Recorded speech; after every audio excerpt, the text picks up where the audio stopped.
Si mnajua ule jamaa ako na pepo ya ukabila na chuki na kugawanya watu? Mnamjua hamumjui? Si anazunguka kwenye makanisa, kwenye mazishi, kwenye barabara, ati anatuongelesha? Mtu mwenye ako na pepo ya ukabila, mtu ambaye ameenda akatia mimba mtoto mwenye yako umri ya mtoto yake, alafu akachukua huyo mtoto akamuua, anatuambia nini? It all began with that speech by William Ruto that has since held Kenyans on X on a chokehold.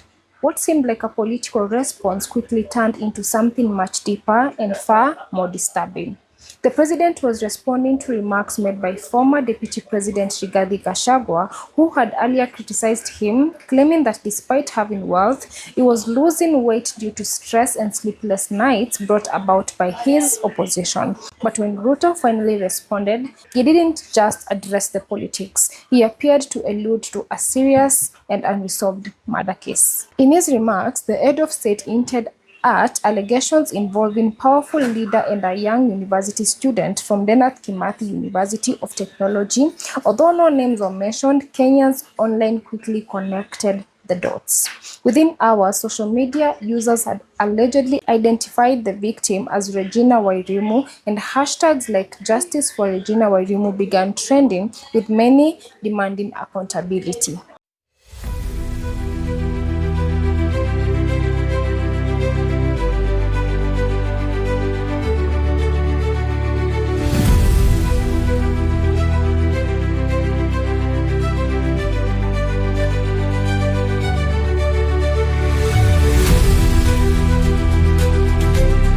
According to earlier reports that had circulated in sections of the media, the case dates back to 2023. Investigations at the time indicated that a young woman believed to be heavily pregnant died under unclear circumstances. Medical findings reportedly pointed to severe bleeding, and there were claims that the unborn child also died. At the time, the case did not receive sustained national attention, and no high-profile arrests or conclusions were publicly confirmed.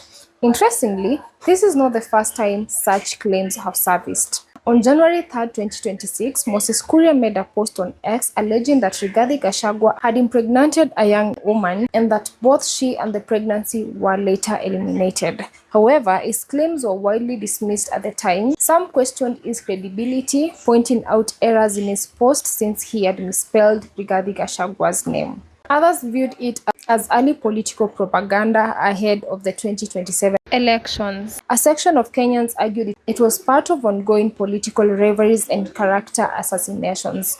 As a result, the story faded quickly and was not taken seriously.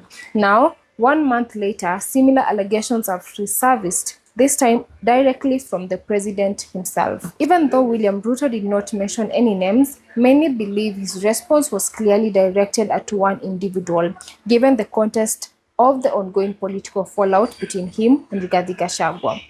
This has reignited public interest, with Kenyans demanding answers. The case of Regina Wairimu adds to a growing list of disturbing allegations involving the deaths of women reportedly linked to powerful political figures, cases that have often raised more questions than answers. As this story continues to unfold, it goes far beyond politics. It brings to light serious concerns about the abuse of power, the accountability of leaders, and whether justice systems can truly act independently in high-profile cases. As it stands, these remain allegations and no court has proven any of the claims. However, public pressure continues to mount, with many Kenyans demanding transparency and accountability. And even when justice seems delayed or uncertain, one thing remains clear: we must continue to demand it, because while cases may go unresolved, the call for justice should never be silenced.